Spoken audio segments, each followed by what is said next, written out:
የኡስታዝ ሱሱ እንዲሁም የሌላ ኡስታዛችን በጣም ጠቃሚ ይሆናሉ ያልኳቸውን ትምህርቶች ይዤላችሁ መጥቻለሁ። አሰላሙ አለይኩም ወራህመቱላሂ ወበረካቱ። ውድ ቤተሰቦቼ አብረን ቪዲዮ እንከታተል። ሶላት ሰግደን ስንጨርስ የምናደርገውን ዚክር ንገረኝ ይላል። ጥሩ።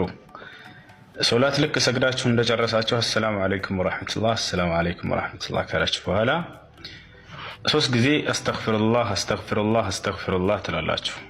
ከዚያም በመቀጠል አላሁመ አንተ ሰላም ወሚንከ ሰላም ተባረክተ ያ ዘል ጀላሊ ወልኢክራም ትላላችሁ።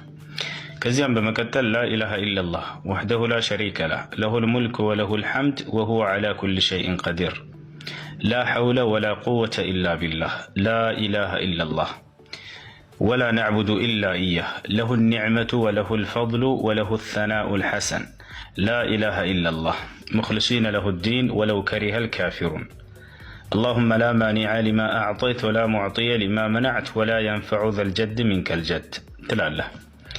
كزيان بمكتل 33 كزي سبحان الله سبحان الله سبحان الله 33 كزي. كزيان بمكتل 33 كزي هونم الحمد لله الحمد لله الحمد لله تلاله. كزيان بمكتل هون 33 كزي الله أكبر الله أكبر الله أكبر تلاله. ከዚያ መጨረሻ መቶኛውን ላኢላሃ ኢለላህ ወህደሁ ላ ሸሪከ ለህ ለሁል ሙልክ ወለሁል ሐምድ ወሁወ ዐላ ኩሊ ሸይኢን ቀዲር ትላለህ ማለት ነው። ከዚያ በኋላ ሱረቱል ኢኽላስን ትቀራለህ። ከዚያም ሱረቱል ፈለቅን ትቀራለህ። ከዚያ ሱረቱን ናስን ትቀራለህ። ከዚያም አየቱል ኩርሲይን ትቀራለህ ማለት ነው። ከዚያ በኋላ አላሁመ ኢኒ አስአሉከ ዒልመን ናፊዐ ወሪዝቀን ጠይባ ወዐመለን ሙተቀበላ እንዲሁም የፈለግከውን ዱዓ ከዚያ በኋላ ማድረግም ትችላለህ ማለት ነው። ሶላት ሰግደህ እንደጨረስክ እነዚህን አዝካሮች በል። አላህ ስብሓነሁ ወተዓላ ቁርአን ላይ ምን ብሏል? ፈኢዛ ቀደይቱም ሰላህ ፈዝኩሩላህ ብሏል። ሶላትን ሰግዳችሁ በጨረሳችሁ ጊዜ አላህን አውሱ ዚክር አድርጉ ተብሏል። ነቢያችንም ሰለላሁ ዐለይሂ ወሰለም ሐዲስ ላይ ከዋጅብ ሶላቶች በኋላ ከአምስቶች አውቃት ሶላቶች በኋላ 33 ጊዜ ሱብሃንአላህ 33 ጊዜ አልሐምዱሊላህ 33 ጊዜ አላሁ አክበር ከዚያ መቶኛውንም ላኢላሃ ኢለላህ ወህደሁ ላ ሸሪከ ለህ ለሁል ሙልክ ወለሁል ሐምድ ወሁወ ዐላ ኩሊ ሸይኢን ቀዲር ያለ አሉ አጠቃላይ ኃጢአቱ ሁሉ ይማርለታል ብለዋል። ይሄን ቀደም ነግሬያችኋለሁኝ። 33 ጊዜ ሱብሃንአላህ አልሐምዱሊላህ አላሁ አክበር እነዚህን ከዚያ መጨረሻ ላይ ላኢላሃ ኢለላህ ወህደሁ ላ ሸሪከ ለህ እስከ መጨረሻው። እንዲሁም አየቱል ኩርሲይን ከሶላት በኋላ የቀራ ሰው አሉ ገብታችኋል። ምን አሉ ነቢያችን ሰለላሁ ዐለይሂ ወሰለም?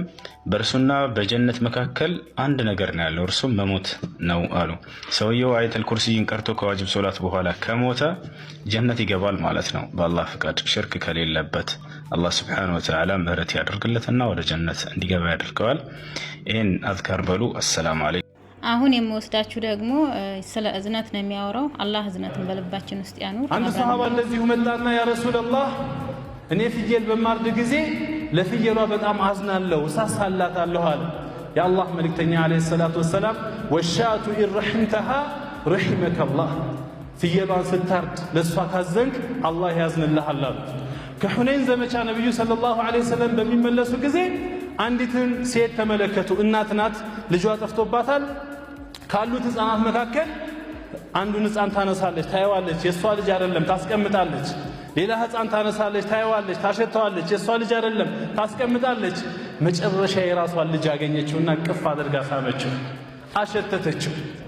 በዚህ ሰዓት አላህ ሱብሓነሁ ነቢያችን ዓለይሂ ሰላቱ ወሰላም እችን ሴት አያችሁ ሆያ፣ እችን እናት አያችሁ ሆያ፣ እቺ ሴት ጨክና ልጇን ወደ ጀሃነም ወደ እሳት የምትወረውር ይመስላችኋል?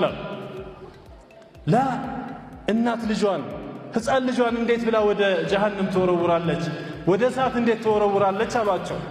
አላህ ስብሓንሁ ወተዓላ እቺ ሴት ለልጇ ከምታዝነው የበለጠ አላህ ስብሓንሁ ወተዓላ ለባሮቹ ያዝናል አሉ ነቢያችን ዓለይሂ ሰላቱ ወሰላም። አላህ ስብሓንሁ ወተዓላ አዛኝ ነው። አላህ ስብሓንሁ ወተዓላ ረሒም ነው። ይሄንን አዛኝነቱን አውቀን አላህ ስብሓንሁ ወተዓላን እዝነቱን ልንጠይቀው፣ እኛ በመካከላችን ለሚስቶቻችን፣ ለልጆቻችን፣ ለጎረቤቶቻችን፣ ለእንስሳዎች፣ ለሁሉም ነገር